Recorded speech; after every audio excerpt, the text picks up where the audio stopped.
निष्पक्ष चुनाव होगा वोटिंग से। मोदी जी की सरकार गिर जाएगी। देखिए बिल्कुल गिर जाएगी, बिल्कुल गिर जाएगी। हमें पता है 29 तारीख में हम लोग जो है जीत रहे हैं और हमारे जो वहाँ पे सरकार बनेगी। आपको लग रहा है कि अगर आज संसद में वोट डलती ध्वनि मत से नहीं होता तो कुछ खेला हो सकता? बिल्कुल खेला होता, धकेला होता। न जाने कितने लोग धकेले जाते सदन से और ऐसी बड़ी बड़ी कुर्सियों से। नीतीश जी तो इधर से उधर पलटते ही रहते हैं बेचारे, कोई बात नहीं, इधर कब आ जाए कुछ भरोसा नहीं है उनका। 29 तारीख को वोटिंग है, वोटिंग होगी तब इस चीज का निर्णय होगा। ध्वनि से चुनाव हुआ, ध्वनि से क्या हो, ध्वनि से।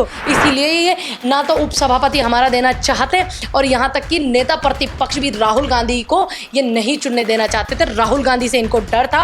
अब स्पीकर भी बंद नहीं होगा साहब। अब सोचिएगा आपके नेता प्रतिपक्ष राहुल गांधी हैं तो इसलिए संविधान से डर के रहिएगा। आपको सरकार गठबंधन की है, 5 साल पूरे करेंगे मोदी जी?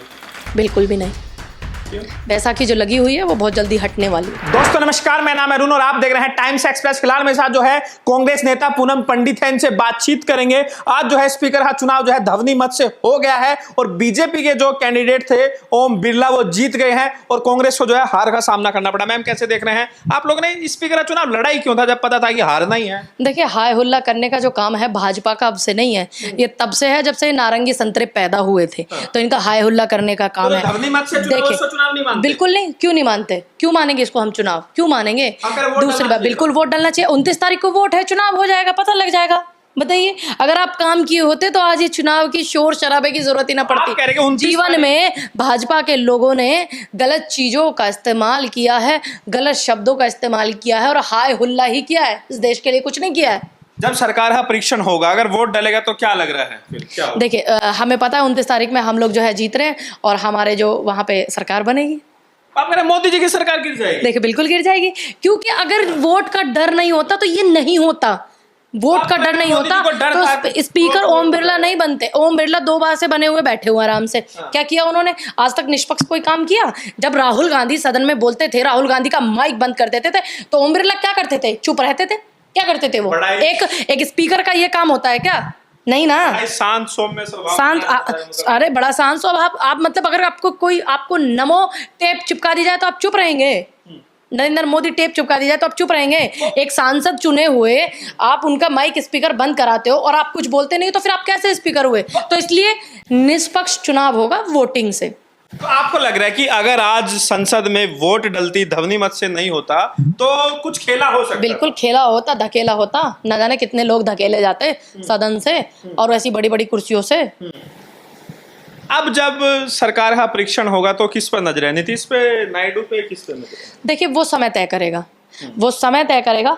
नीतीश जी तो इधर से उधर पलटते ही रहते हैं बेचारे, कोई बात नहीं, इधर कब आ जाए कुछ भरोसा नहीं है उनका। ठीक है, उधर से कब इधर आ जाए कोई भरोसा नहीं है। तो इसलिए ये सब चीज़ें हम समय पर छोड़ते हैं।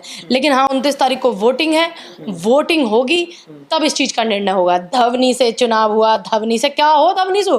हाय लो 4 ये आपको पता है सदन में कुछ दिन पहले 4 लफंगे घुस गए थे, वो हाय हुल्ला कर आए थे। घुसे थे ना? किस सांसद की पर्ची पे गए थे आज तक नहीं पता। आपके पास गिनती तो नहीं थी, अगर वोट भी डलता तब भी हार नहीं था। देखिए किसने कहा हार नहीं था? हो सकता है देखिए हो सकता है इंटरनल वो हमें सपोर्ट करें, ऐसे भी तो हो सकता है। दूसरी बात, और सदन का नियम है कि सभापति अगर मौजूदा सत्ताधारी पार्टी का होता है तो उपसभापति विपक्ष का होता है। वो नियम फॉलो किया इन्होंने? नहीं किया ना, तो इसलिए वाजिब सी बात है। तो अब क्या आपको लग रहा है, क्योंकि आपको तो डेप्यूटी स्पीकर भी नहीं मिल रहा है और सरकार आपसे कह रही थी कि आप लोग जो है सहयोग करिए। देखिए हाँ, मतलब हमसे सहयोग तो चाहते हैं, ठीक है, लेकिन हम लोग सहयोग करने के लिए तैयार हैं। हमारे नेता राहुल गांधी ने कहा कि हम सहयोग करने के लिए तैयार हैं, लेकिन उपसभापति हमारा होना चाहिए, जो सदन का नियम है।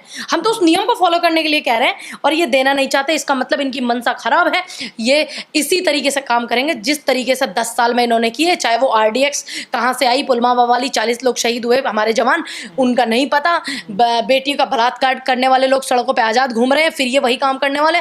तमाम ITBP के लोग पद के लिए घूम रहे हैं, नौकरी भर्ती घोटाले के लिए घूम रहे हैं। नेट के लोग, नीट के जो एग्जाम ये घोटाले होते हैं उसके लिए बेचारे दर दर भटक रहे हैं नौजवान युवा। तो इसका मतलब ये उस चीज को दोबारा रिपीट करना चाहते हैं, इसलिए इनकी मनसा ठीक नहीं है। इसीलिए ये ना तो उपसभापति हमारा देना चाहते और यहाँ तक कि नेता प्रतिपक्ष भी राहुल गांधी को ये नहीं चुनने देना चाहते थे। राहुल गांधी से इनको डर था, तभी ये शहजादा शहजादे से आपकी मर्जी, आप राहुल गांधी को चुने, किसी को भी चुने तो कांग्रेस। अभी प्रोपगेंडा चला रहे हैं ना कि शहजादा ही क्यों, अरे हमारा नेता तो हमारे लिए शहजादा ही होगा ना, इसीलिए हमारा नेता कह रहे हैं पहले भी कई बार लॉन्च हो चुके हैं तो सफल नहीं हुए, क्यों, क्या सफलता नहीं है, क्या अध्यक्ष बने कांग्रेस की जो हालत हुई। अच्छा, क्या हालत हुई, क्या हालत हुई बताइए। इस देश में इतने तानाशाह के सामने अगर जनता के कोई मुद्दे उठा रहा है तो वो राहुल गांधी जन नेता जननायक उठा रहे हैं। इस तानाशाह सरकार के सामने बेटियां आंदोलन कर रही हैं और तमाम बेटियों को जो उत्पीड़न किया जा रहा है उनकी आवाज जो उठा रहे हैं राहुल गांधी उठा रहे हैं। और कैसे होता है, तो राहुल गांधी अब संसद में विपक्ष के नेता होंगे और जो मुख्य जो नियुक्ति होती है उसमें वो रहेंगे, चीफ इलेक्शन कमिशन की हो या फिर, तो आपको क्या लग रहा है कि अब हमें उम्मीद है, देखिए हमें उम्मीद है कि जितनी संस्थाओं को जितनी संस्थाओं को काबिज किया हुआ था, जिनको संस्थाओं को अपने हाथ में दबा करके रखा था, आज वो संस्थाएं भी अच्छे से सांस ले रही होंगी, चाहे वो ईडी सीबीआई की हो, चाहे इलेक्शन कमीशन ही क्यों ना हो, वो अच्छे से सांस ले रहे होंगे। और नेता प्रतिपक्ष राहुल गांधी जी के साथ में सारी मीटिंग, सारी बैठकें, सारे कैमरे लगे होंगे। अब स्पीकर भी बंद नहीं होगा साहब। अब सोचिएगा, आपकी नेता प्रतिपक्ष राहुल गांधी हैं तो इसलिए संविधान से डर के रहिएगा। आपको लग रहा है इस बार संसद का जो नजारा है पहले से अलग होगा? बिल्कुल अलग होगा।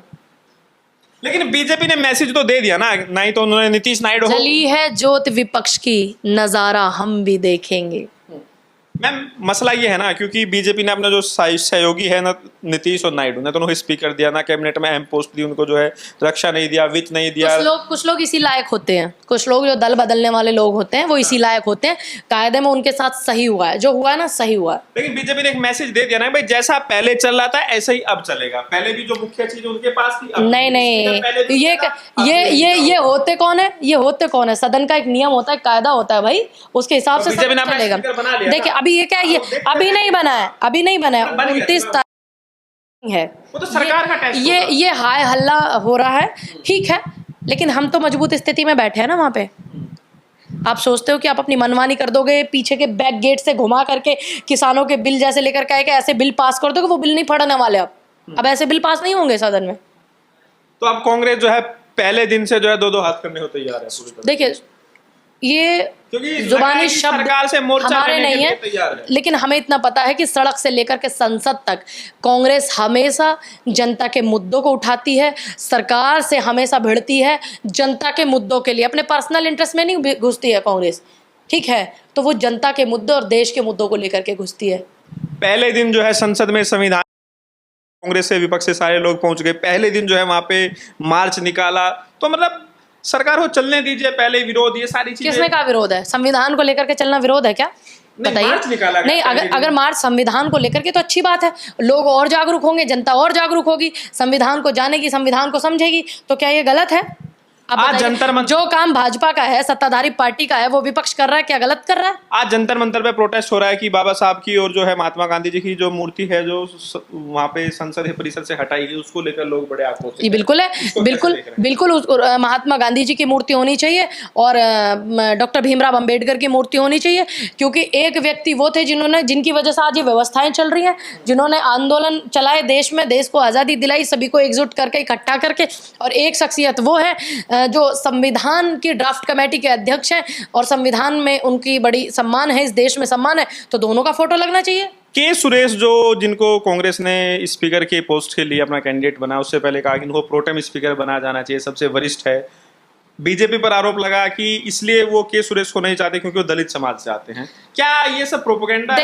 देखिए ये बिल्कुल सच बात है। हाँ। आप चाहे दलितों का जो है मध्य प्रदेश में देख लीजिए कितना उत्पीड़न करते हैं, और चाहे आप मध्य प्रदेश में आदिवासियों का देख लीजिए, उत्तर प्रदेश में चाहे वो अरुण देख लीजिए, अरुण वाल्मीकि जिसकी पीट करके हत्या कर दी गई थी कस्टडी में, पुलिस कस्टडी में, चाहे वो आपका मनीषा वाल्मीकि देख लीजिए, जिसके लिए भाजपा के नेता बेड खाली करने के लिए तैयार नहीं थे एम्स हॉस्पिटल के, जिसका बलात्कार हुआ था बेटी का। तो ये पहले से ही ये दलित विरोधी ही नहीं है, ये जनता विरोधी है, मैं इनको जनता विरोधी कहूंगी। ये देश विरोधी है, मैं इनको देश विरोधी कहूंगी, ठीक है, क्योंकि मैं नहीं मानती, मैं सबको इक्वल मानती हूँ।